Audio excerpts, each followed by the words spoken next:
Okay, so this chapter, we're going to talk about credit and debt management and the problems that come with that.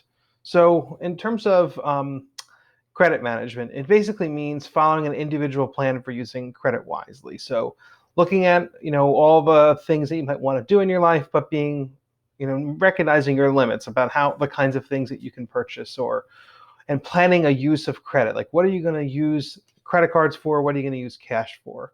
And make sure that you're really clear on that and stick to the plan. The danger signs that you know that you've got a problem are credit cards are near their limit. You're timing payments really carefully to avoid any kind of overdrafting from one to the other. You're skipping payments to make other payments, like you're buying everything on credit, everything you're buying on credit because you're worried about not having enough cash. You're paying things late and not on time, and you're making balance transfers to make payments. You're borrowing from one credit card to pay off another one.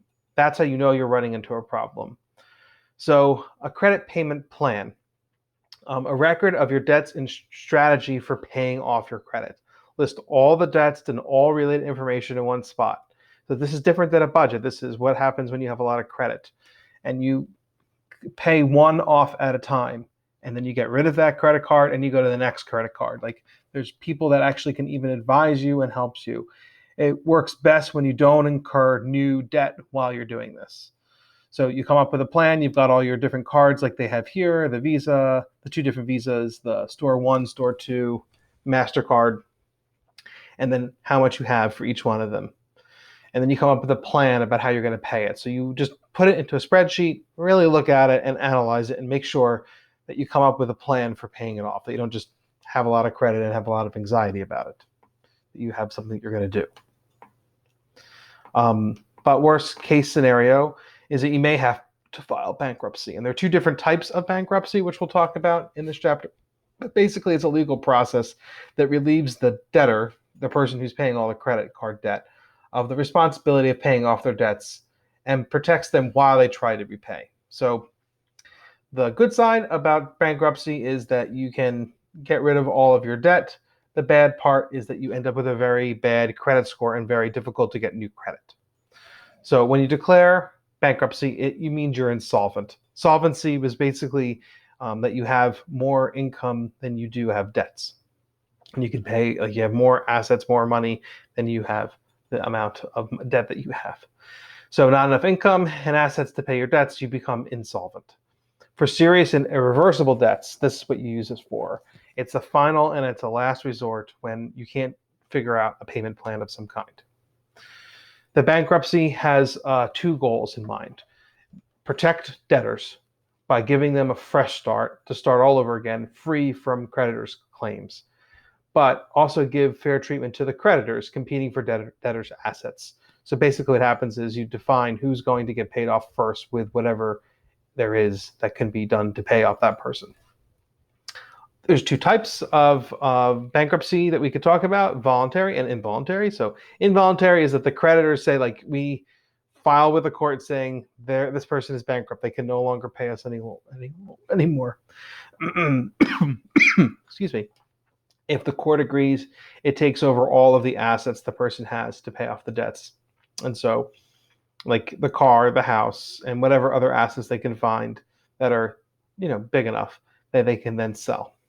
It's not really what banks want to do. They'd rather you just pay. Voluntary bankruptcy would be when you decide to do it. And you just say, like, looking at my debts, I don't think I'm going to get out of this unless I declare bankruptcy. I tried the payment plan. I tried other things. It's not working. So a debtor files a petition with the federal court asking to be declared bankrupt. And the court decides how much debt you will pay, what assets you can keep, and what debts will be discharged or completely canceled. It's the most common. So maybe they'll say you get to keep your house, but you may have to get rid of your car. And maybe they'll say this credit card is more important than that credit card.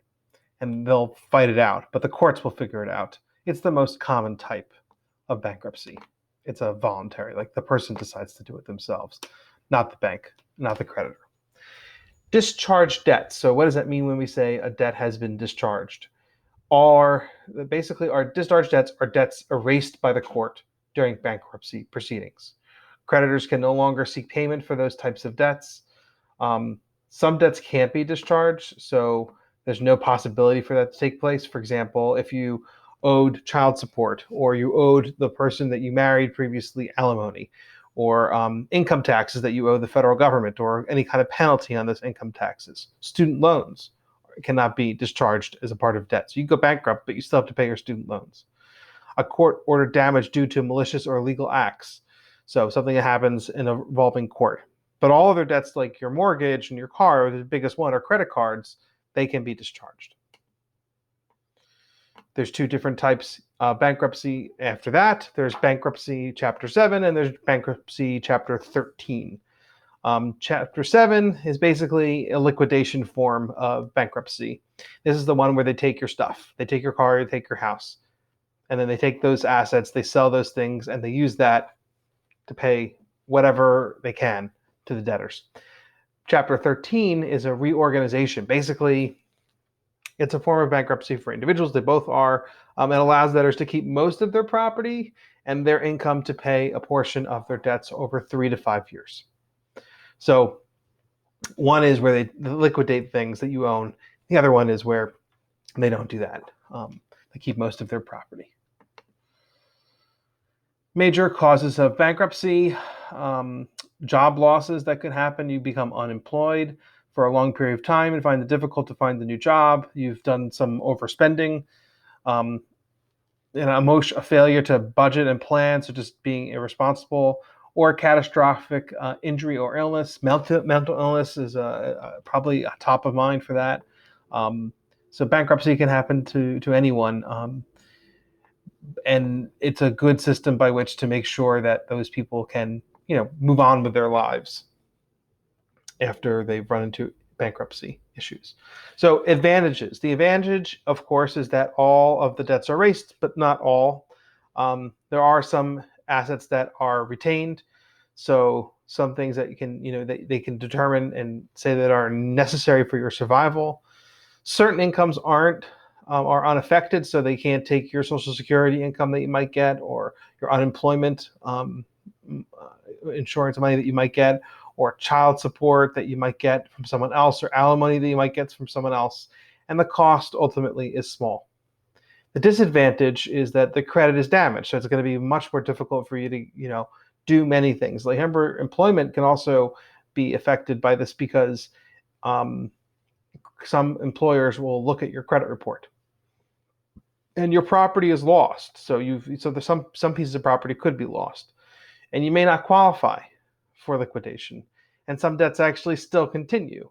And the co-signers, people that you sign a loan with to get that car or that boat that you didn't really need, they continue to have to pay. Even though you've gone bankrupt, they continue to have to pay because they're not bankrupt.